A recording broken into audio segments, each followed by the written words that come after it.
Hi guys, good morning, happy Friday. And before anything else, let me say thank you sa lahat, Lord God, na kahit naman sa maraming pagsubok sa buhay, is ito pa rin ako, gumising ng maaga at nagpapasalamat sa iyo lagi for the guidance and for loving me always together with my family. At once again, shout out sa lahat ng mga taong naniniwala sa akin dito.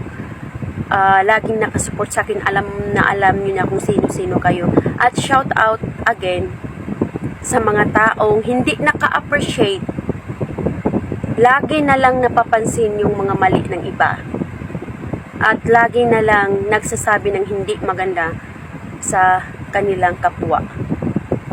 Kaya napagawa na naman ako ng long video for today para lang ma-express ko yung sarili ko in front of the camera na masasabi ko yung mga nasa utak ko. Alam nyo guys, wala talaga kayong magandang maidulot sa ibang tao kung puro negative yung mga sinasabi nyo. Instead na pansinin nyo yung mga ginagawa ng iba, tapos hindi nyo gusto, better wag niyong panoorin or wag kayong manira ng tao para lang kayo magmukhang mabuti at mabait sa lahat. Unang-una ha, bilang tao, I'm trying my best here na ma-own yung dashboard ko, na gumawa ng mga content na sa kaya ko lang, kung ano ako, pinapakita ko yung totoong ako, sumasayaw ako, at minsan na rin nagre-react ng mga nakikita kong mga walang kabuluhang mga content. Tapos akala ng iba, akala nyo na wala akong ginawang iba, kundi puro sayaw, puro upload, puro active sa Facebook, kung saan-saan akong lupalop ng mundo. Guys, kung gusto nyo din, i-focus nyo din yung mga sarili nyo. Gumawa din kayo ng content. Alam nyo guys, hindi madali dito eh. Kahit saan ka mang area na gusto mong magkapira, lahat pinaghihirapan mo. Tapos, hindi naman sa isang iglap magkaroon ka ng milyon. Dapat paghirapan mo. Starting point niyan, maka-earn ka ng konting halaga, kahit ano man lang yan, barya-barya sa tingin ninyo. At least dito din sa pagiging content creator natin, or pagiging content creator ko, point man lang yan, pero at least dollar yan, at maimpok yan kung palagi yan, kung nagsusumikap ka, lalo pa yang dumami pag naipon. Hindi naman lahat sa kung ano yung gusto natin na isang iglap makamit natin guys, pinaghihirapan yan.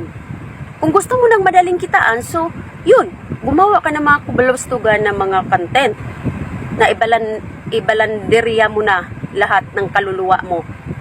Kasi nga, sabihin mo nga walang pakialam yung tao sa'yo. Wala naman talaga tayong pakialaman sa isa't isa, di ba? So, why? Pinagtitripan nyo yung mga taong nagsusumikap sa buhay. Yung mga ginagawa nyo, kung mga matatalino kayo, may mga cellphone kayo, may mga wifi, pagkaabalahan nyo muna yung sarili ninyo, instead na maritis kayo, makipagchismisan kayo sa kapwa nyong mga maritis din. Ako talaga grabe, kung alam nyo lang, hindi naman talaga lahat dito pinapakita mo as a content creator. Mga personal, private na story ng life mo, dapat hindi mo na sinasabi dito, dahil alam kong bakit. Dito sa mundo ng social media, lahat ng problema mo or lahat ng kaaway mo, pinopost mo, nagpaparinigan kayo, hindi man yan mariresolve ni Facebook. Lalo pang gugulo yung buhay mo dahil maraming taong makisawsaw. Alam natin na kung magpo-post ka ng ganyan-ganyan, patama, kung may pinatamaan ka ba or wala, alam ko, mag-i-click kasi yan. Ang daming makisawsaw, ang daming mag-PM sa'yo. Gaya ng mga ginagawa ng ibang content creator na practical na ginawa nila ang mga content para sa fame, money, at sa views. Talaga naman, totoo naman talaga yan.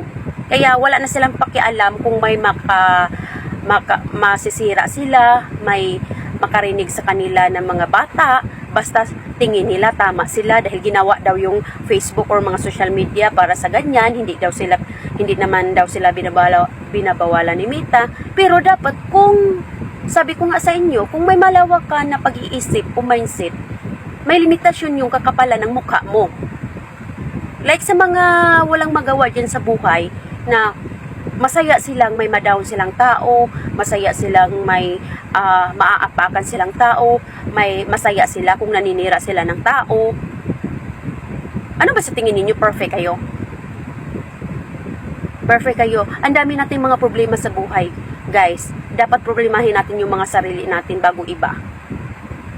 I know, kahit ako, hindi ako perfect na tao. I don't have perfect family. Alam ko yan. Alam natin yan. But, tinatry ko talagang maging positibo sa buhay. Para sa pamilya ko at sa dalawa kong anak. Pero, may mga tao talagang gagawin lahat para ma-stress ka, para makapagsalita ka ng hindi maganda, para makita nila na nalugmo ka, lumuluha ka. Kahit nga, sarili mong pamilya. May sarili mong pamilya, hindi mo lahat yan kasundo. Kahit sarili mong pamilya, yan din yung magpabagsak sa'yo. Alam nyo guys, kung alam nyo lang talaga, ano bang gusto ninyo? Malaman nyo lahat mga hinanakit ko sa buhay, no? Kahit ang sakit-sakit na, hindi ko hayaan na ipapahiya ko yung sarili ko, ipapahiya ko yung pamilya ko, o sino yung mga taong laging nagsasabi na sa akin na hindi maganda. 36 years old na ako sa mundong ito, kaya ang dami ko nang pinagdaanan, hirap ng buhay, lahat-lahat, mga sakit na mga salita ng ibang tao, sarili mong kadugo, hindi mo masabihan ng problema mo kasi mas pa sila sa ibang tao kaysa sa'yo. Pero yan, ginawa ko yung mga inspiration sa buhay ko na ipagpatuloy ko yung pakipagsalaran sa magulong mundong ito. Na in spite na walang mag-appreciate sa akin, kapitbahay ko or sino may mga fake kong mga kaibigan, walang mag-support sa akin dito, pero pinagpatuloy ko lang, ini-enjoy ko lang, lagi akong nag-upload everyday sa kaya ko lang, kahit mahirap, alam ko mahirap, lalong-lalo na pag natingnan mo yung mga uploads mo, wala pang views, pero it's okay guys, that's a process. Alam natin na hindi tayo mga sikat, pero malay natin, 'di ba? Darating ang panahon, may makakita ng mga effort natin at magmahal sa atin, susuporta sa atin dahil nakikita nila yung kahalagahan mo at pagiging totoo mo sa iyong sarili mismo. Hindi payabangan, guys. Wala kong pakialam kung maganda ka, wala kong pakialam kung mayaman ka or ano. Basta salute ako sa mga taong may mga busilak na puso talaga. Like me, alam ko, part ako ng Team Charity. Compose of mga content creator, maliliit na content creator na mahihirap din. Pero alam ko, may mga taong mag-judge talaga na deserve natin yung tulong. Tapos, ano pa tayo. Pero wala tayong magawa kung yung maliliit na tao is may kawang gawa sa kapwa. Hindi pa sikat. Kasi alam naman natin din, may nag-charity din, not all, hindi ko generalize na para masabihan sila ng magandang komentaryo, pero hindi bukal sa puso, kaluluwa nila.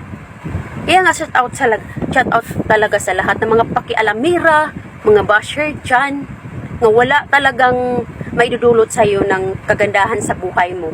Kaya, in spite na pansinin natin sila, dapat patuloy tayo sa buhay, makipagsapalaran. At least wala tayong inaapakan na tao para sumikat tayo. Wala tayong tinitira na tao para maging mabuti tayong tao sa iba. Kaya salute talaga ako sa mga taong totoo dyan sa sarili. Kameraman or sa likod ng kamera. Sige, patuloy lang kayo sa pababas sa paninira nyo. Everyday din, gugulo ang buhay ninyo. Huwag nyong sabihin na nasa simbahan kayo lagi, pero perfect na kayo. May mga mali din kayo. Kaya huwag kayong mag-judge ng tao. You're not allowed. That's the end, guys. Salamat sa always sa suporta ninyo. I love you all sa mga taong nagmamahal sa akin. And see you next na video ko. Salamat talaga sa pakikinig. Happy Friday.